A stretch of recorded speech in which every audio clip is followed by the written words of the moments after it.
What up, dope folks? Welcome to another episode of Whatever Talk Gaming. I have the Loot crew with me. That is, remember the Loot. This is the first time I had the whole crew with me. They all been recorded individual episodes of gaming or anime, but I have the whole crew with me this time. Let's go in order of least races to most races. Having Frosty go last.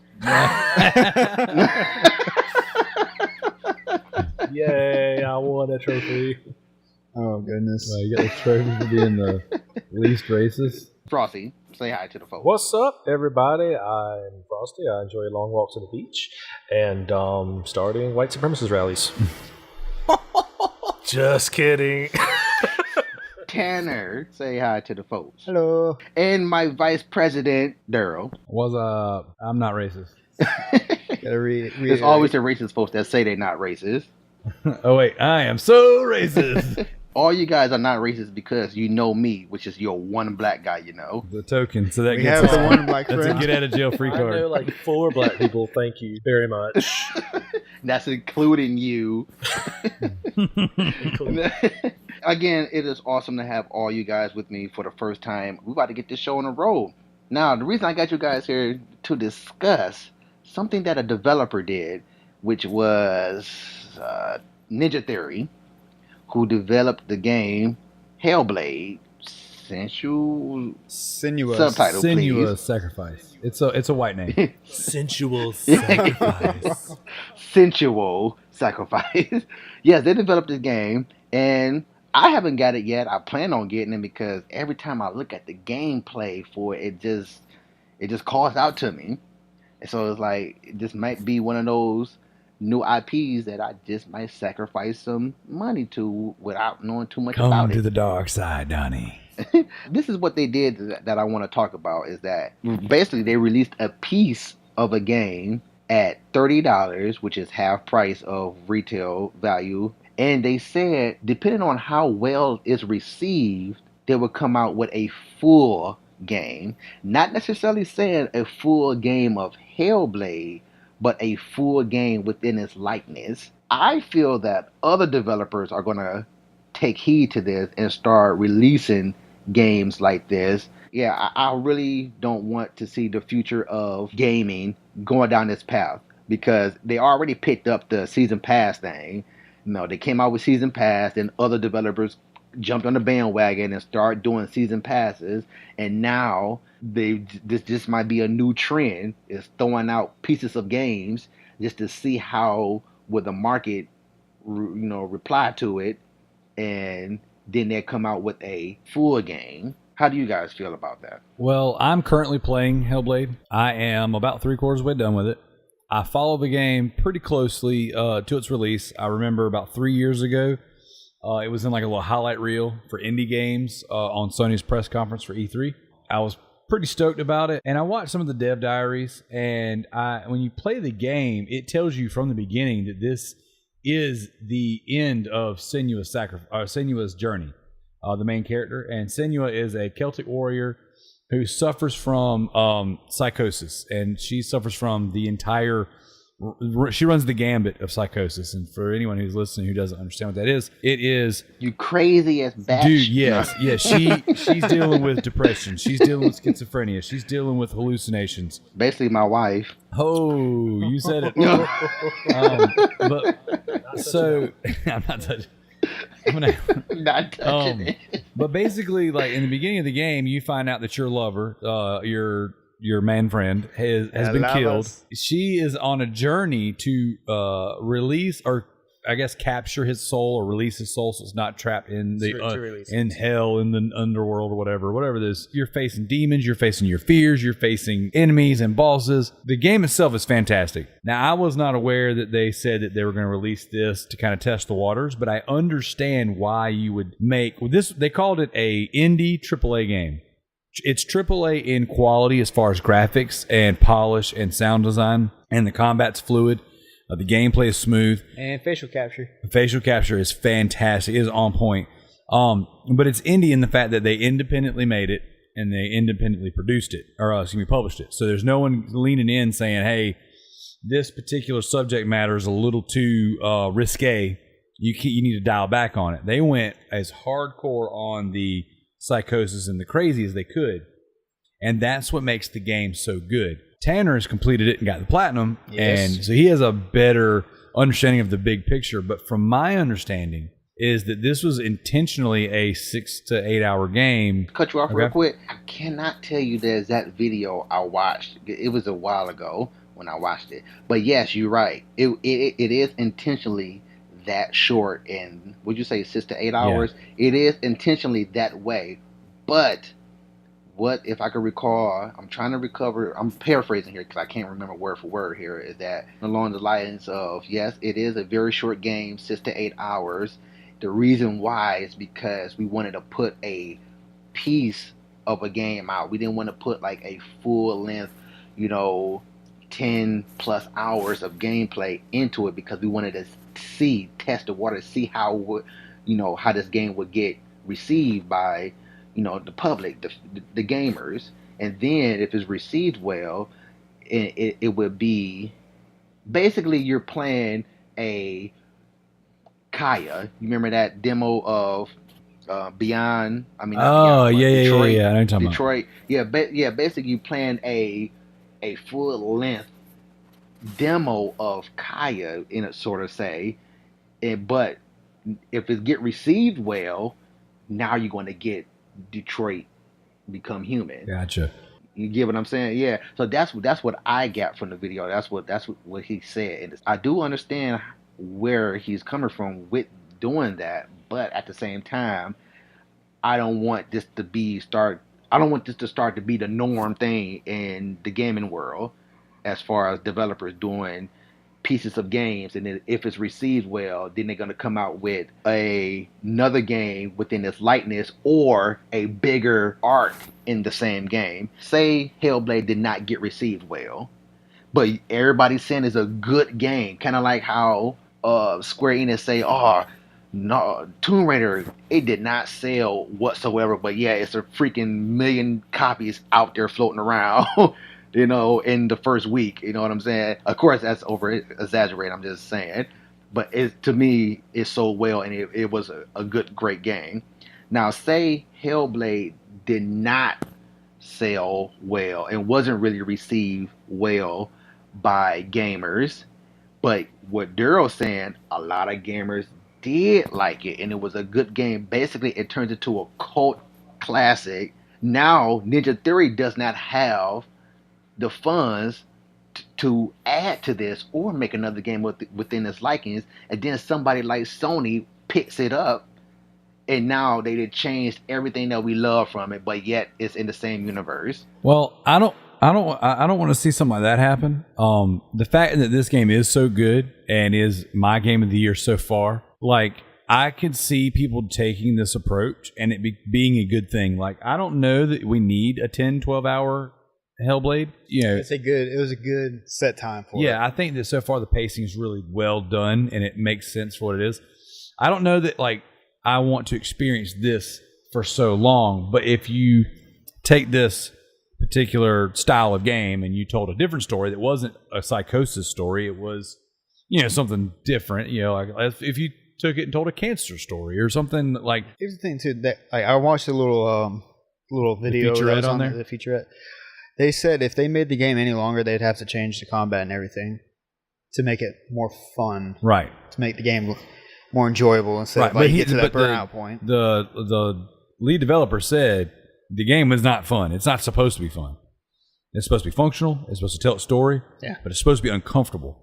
And there are parts of that game that are just absolutely uncomfortable. I was trying to figure a puzzle out. I was trying to think. And I actually I said to myself, shut up. I couldn't focus with all the voices going on. But see, the game... Stop yelling at me! The game tells you right off the rip to play it with headphones.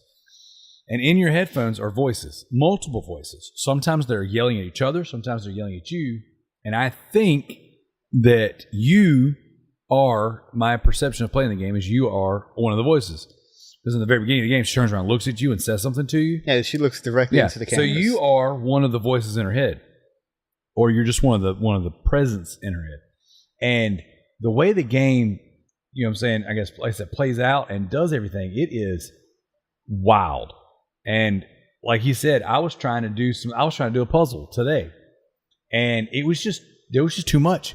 I had one voice in my ear telling me to turn back, to go away. I had one voice in my ear telling me that the reason why my lover died is all my fault. I had one tell me I was stupid. I had another one encouraging me to focus, to find this piece to build a bridge. And then when it was all said and done, they're like, oh, she did it. She did it. She can move forward. Okay. It's wild. The way you guys are explaining this game, I got a feeling this is going to be one of the first games that have direct contact on why your kid went out and killed somebody.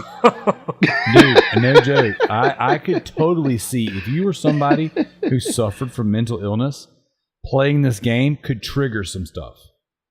Like if you're somebody who suffers from maybe schizophrenia or some form of depression or definitely anxiety. Oh my gosh, if you have anxiety, don't play this game. Because it is like, I don't suffer from any of those things. And when I play the game, like Tanner said, when you catch yourself telling the voices to shut up because you can't think, like you are so fully immersed that you're in this chick's head. That like, and I felt that too. I didn't verbally say that, but I've caught myself going, "Oh my gosh, I can't think right now." I can't do nothing about it, but you guys stay, or you guys can reach out to Tanner. He just gave you a sign that he needs help. He's turning into this person. So go over there. So help the man. Go get him some help. Like, cut the game off. Go talk to, Steve Harvey. And survey says. I do get the positives, the pros and cons of developers doing this in the future. Putting out pieces of games to, see how will it be received and all this stuff. I get it totally. I just don't want it to start a trend in the developing world. I think it will get corrupted, just like how the season passes got corrupted. You got the freaking season passes that cost the exact same amount as a game that you just bought for the season pass, or more. Yeah. Well, I think with this instance, I think it's a little different because this is an indie game. It's a game developed by an indie developer they've developed some decent games in the past, but they're not like they made Enslaved. Out there. Yeah, they're not. They did the new DMC or Devil May Cry game. Well, other than that, it was a pretty good game, but it was very mixed reactions on. You know what I'm saying? Not to mention it's because you changed the iconic character. Right. So that's a big deal. Yeah, I know. That's a really big deal. Yeah, a huge deal. You can't change a good-looking guy into a freaking heroin addict, okay? And then call him a freaking demon slayer. It's like, but I don't know. I'm having mixed things about this in a possible future. Now, again, this is the first game that kind of done it, as far as I can know of, off the top of my head, that they did like a piece of a game. Well, if EA gets a hold of it, you best believe it's going to be everything's going to be pieced out. Next Battlefield game. That's what I'm saying. $30 for the campaign, $30 for the multiplayer, and then exactly. and then $100 for the season pass. Matter of fact, do you know what? Naughty Dog did something similar, actually. When they took apart the multiplayer and gave it to you separately of Uncharted 3. Yep, I remember 3. That. Yeah, and I'm like, I don't know if it was free or not, or you had to pay for it. But either way, they did that. They took apart a piece of a game and gave you just the campaign without the multiplayer. And I'm like, that kind of sucks. Like, not saying, again, I'm not a huge multiplayer person, but I want the whole game because I just may feel like doing that part of the game now. You know what I'm saying? So and like you said, EA will be a company that take advantage of that trend. No, wait. For real. It's EA and Activision. You can't forget Activision. Yep. Well, Activision will do it every too. year. Yep. EA will just do it to your favorite franchise.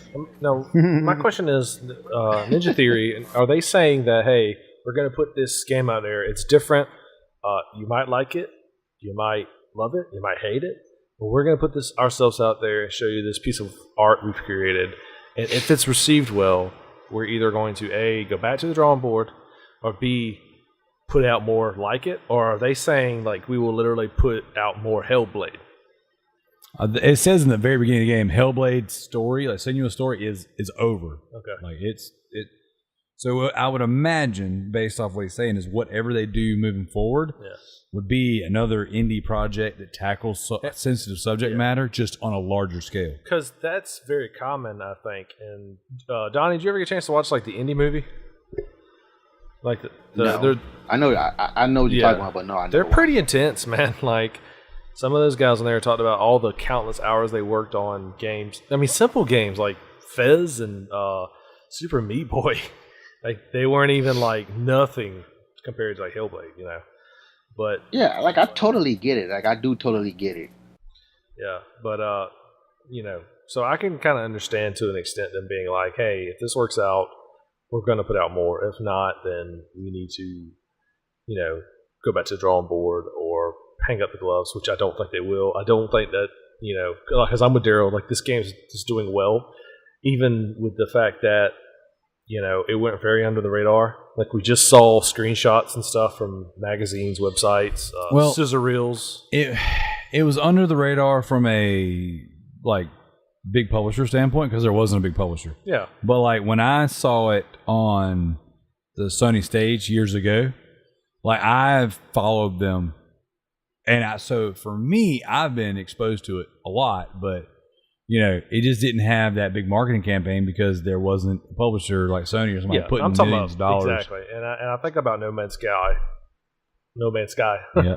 when we talk about this, because like there were a very small indie team, smaller than Ninja Theory, and they had a huge backing from Sony. A lot of marketing. It was always in our face. And got a lot of people excited for it. And Hellblade was kind of the opposite. Yeah, I'd say, but it's actually a good game.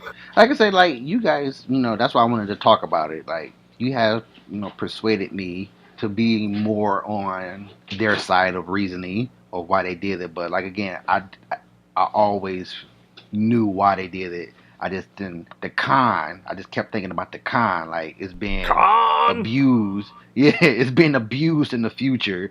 With EA, Activision, just straight up abusing this junk, coming out with, you know, like you know, Madden abusing it. You could play the first 3 quarters for the first 2 quarters for $3. I mean for $30, and then you get the other 2 quarters, you know, for the net other $30. I get what you're saying there, and just like I joked with you earlier about Capcom, they're legitimately doing that. Like they're doing that now with some beloved franchises, and a lot of people hate it.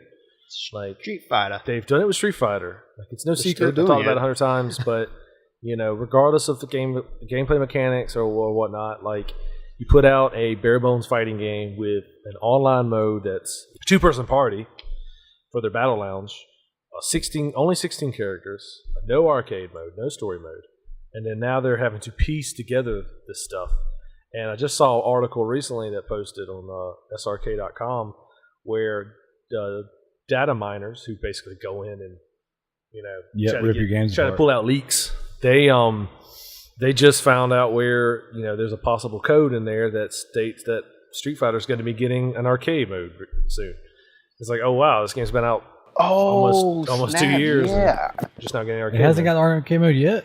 No. Yeah, I forgot about that. Dang. Yeah, I never understood that. And that was like the dumbest thing to put out a fighting game with no arcade mode. Like it's a fighting game. And then we have Marvel vs. Capcom Infinite on the rise. And regardless of your feelings on it, like you know, the game, it looks like a prettier version of a mobile game.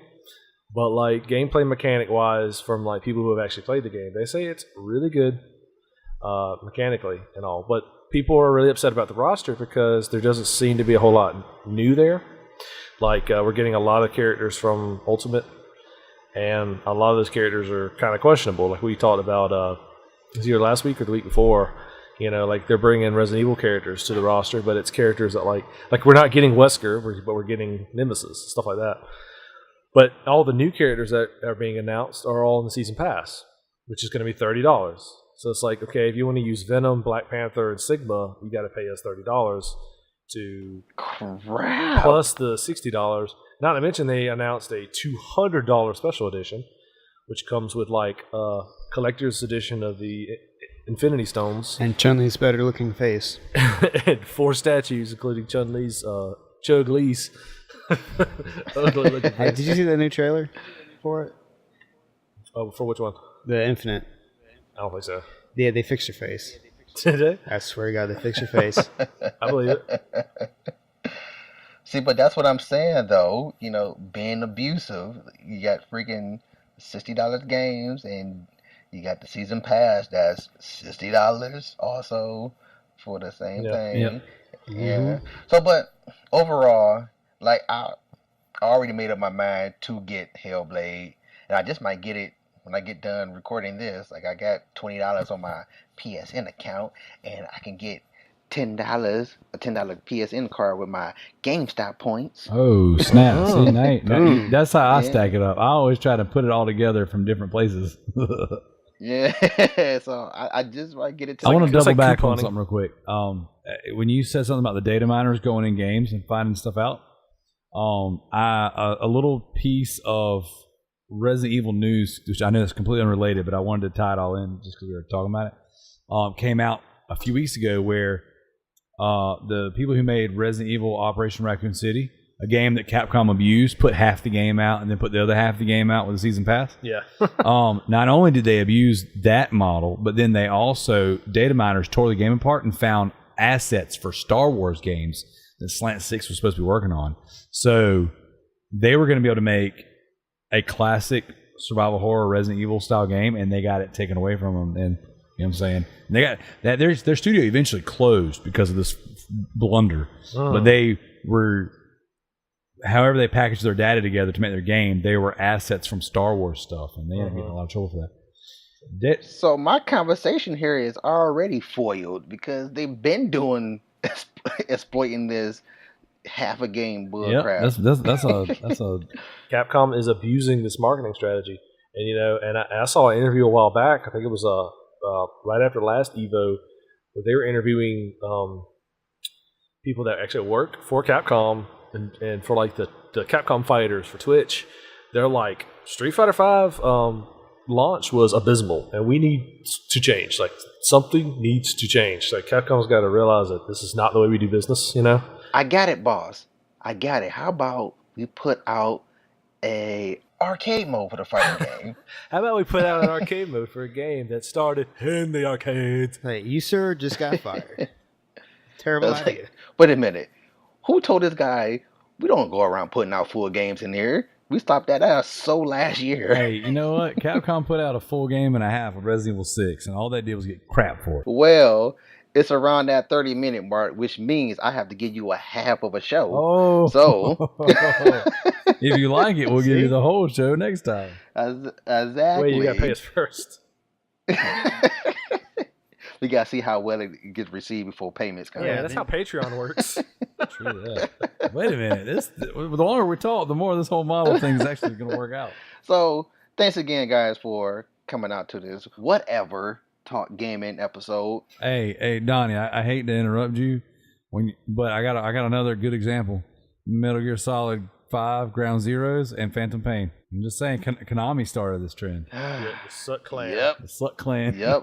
Like I said, I couldn't think of none off the top of my dome, but you guys keep breaking them out the woodwork. Better get us out of here. And We know bad business. you're models. exactly right. Ground Zeroes was a piece of a game, but then they passed it on as a demo. Yep. We all came from a PG bad business model.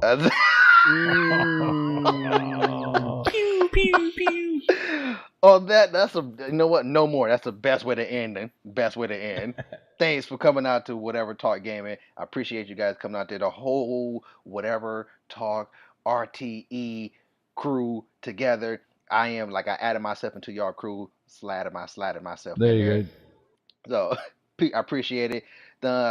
Where can I hear y'all show? Loot Bros podcast on YouTube and SoundCloud. Soon to be iTunes. Soon to be iTunes, very soon. Awesome. Loot Bros podcast on Facebook, Twitter.